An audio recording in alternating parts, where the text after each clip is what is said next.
خدارا اپنے ماں باپ کو دکھ نہ دینا، والدین کو تکلیف نہ دینا۔ جوانوں، ماں باپ ایک ایسی دولت ہے جسے پانے کے بعد انسان غریب ہونے پر بھی فخر محسوس کرتا ہے۔ ماں نہ ہو تو دل کو دلاسا دینے والا کوئی نہیں ہوتا، اور اگر باپ نہ ہو تو زندگی کی دوڑ میں اچھا مشورہ دینے والا کوئی نہیں ہوتا۔ اور سنو جوانوں، حضرت علی نے فرمایا جو لوگ والدین کی خدمت سے محروم ہیں، جو لوگ والدین کی خدمت سے محروم ہیں، وہ مال کے ہونے کے باوجود بھی غریب ہیں۔ رسول خدا صلی اللہ علیہ وسلم نے فرمایا جس شخص نے اپنے ماں باپ کو خوش رکھا وہ ایسا سمجھے کہ اس نے خدا کو خوش رکھا۔ جس شخص نے اپنے والدین کو خوش کیا اس نے خدا کو خوش کیا۔ جوانوں آؤ، میں تمہیں بوڑھی ماں سے صرف محبت نہیں مودت کرنے والے نوجوان کی سچی کہانی سناتا ہوں۔ عرب کی عدالت نے اپنی تاریخ میں ایک ایسا عجیب و غریب مقدمہ دیکھا ہے جو کہ اس سے پہلے کبھی نہیں دیکھا تھا۔ ایک شخص تھا جس کا نام حیزان تھا، عرب کی عدالت میں بیٹھے زاروں قطار خون کے آنسو روتے ہوئے، عرب کی عدالت میں بیٹھے زاروں قطار خون کے آنسو روتے ہوئے ایک شخص نے کہا لوگو میں مارا گیا، لوگو میں لوٹا گیا، میں ناکام ہو گیا، میں تباہ ہو گیا، میں برباد ہو گیا۔ آخر کس بات نے اسے رونے پر مجبور کیا؟ کس بات نے اسے اس قدر چلانے پر مجبور کیا؟ یہ قصہ کوئی تصوراتی نہیں ہے بلکہ یہ سچا اور حقیقت پر مبنی قصہ ہے۔ حیزان نام کا ایک شخص تھا جو کہ اپنی ماں سے بڑا ہی پیار کیا کرتا تھا۔ اکیلا ہونے کی وجہ سے وہ اپنا سارا وقت اپنی ماں کی خدمت میں صرف کرتا تھا۔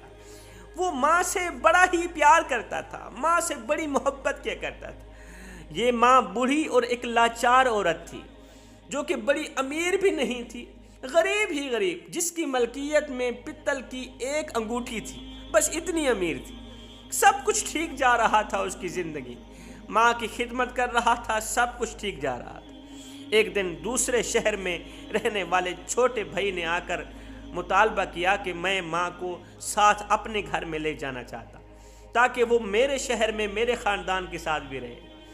حیزان کو اپنے چھوٹے بھائی کا آنا اس طرح آ کر ماں کو شہر لے جانے کا ارادہ ایسے لگا جیسے اس کے اوپر کوئی پہاڑ ٹوٹ پڑا ہے، کیونکہ حیزان تو اپنی ماں سے دل و جان سے محبت کیا کرتا تھا، اس کی خدمت کے بغیر نہیں رہ سکتا تھا۔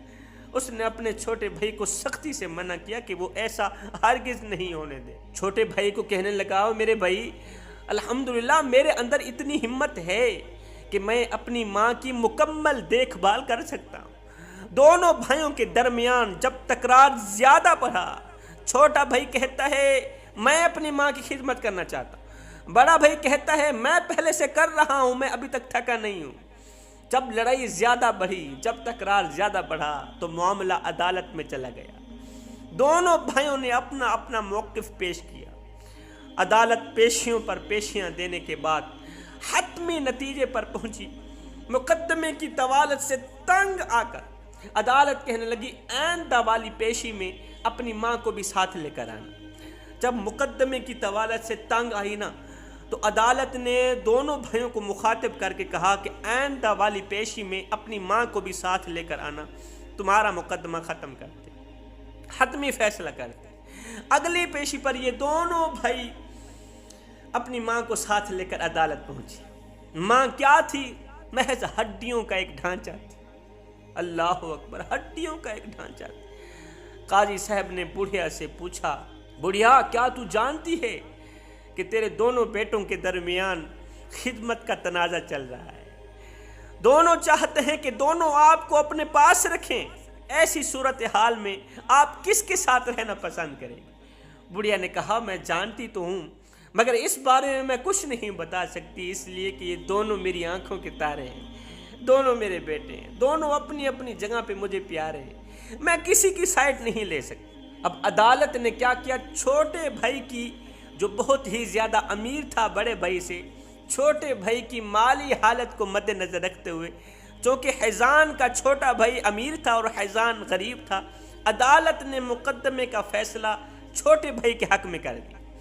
چھوٹا بھائی ماں کو لے کر گھر کی طرف چل دیا۔ چھوٹا بھائی بڑے بھائی سے ماں کو چھین کر گھر کی طرف چل دیا۔ جب ماں کے نوکر نے، حیزان نے ماں کو اپنے سے الگ تھلگ جاتا دیکھا تو زمین پر بیٹھ کر خون کے آنسو بہا کر کہنے لگا، لوگو میں مارا گیا، میں لوٹا گیا، مجھ سے میری ماں چھینی گئی۔ لوگو میرے بھائی کو جا کر کہو او نادان میری زندگی کی ساری جمع پونجی لے لے، میری زندگی کی ساری جمع پونجی لے لے، میرے پاس جتنی دولت ہے، جتنا پیسہ ہے، میرے پاس گاڑیاں ہیں، میرا بنگلہ ہے، سب کچھ لے لے، ایک مجھے میری ماں دے دے، ایک مجھے میری ماں دے دے، مجھے میری ماں کی خدمت سے محروم نہ کرو نادان۔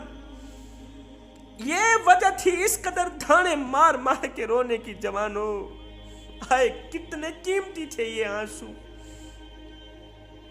جب یہ آنسو آنکھوں سے نکلے ہوں گے تو کیا فرشتوں نے انہیں زمین پر گرنے سے پہلے اپنے ہاتھوں پر نہیں اٹھا لیا ہوگا؟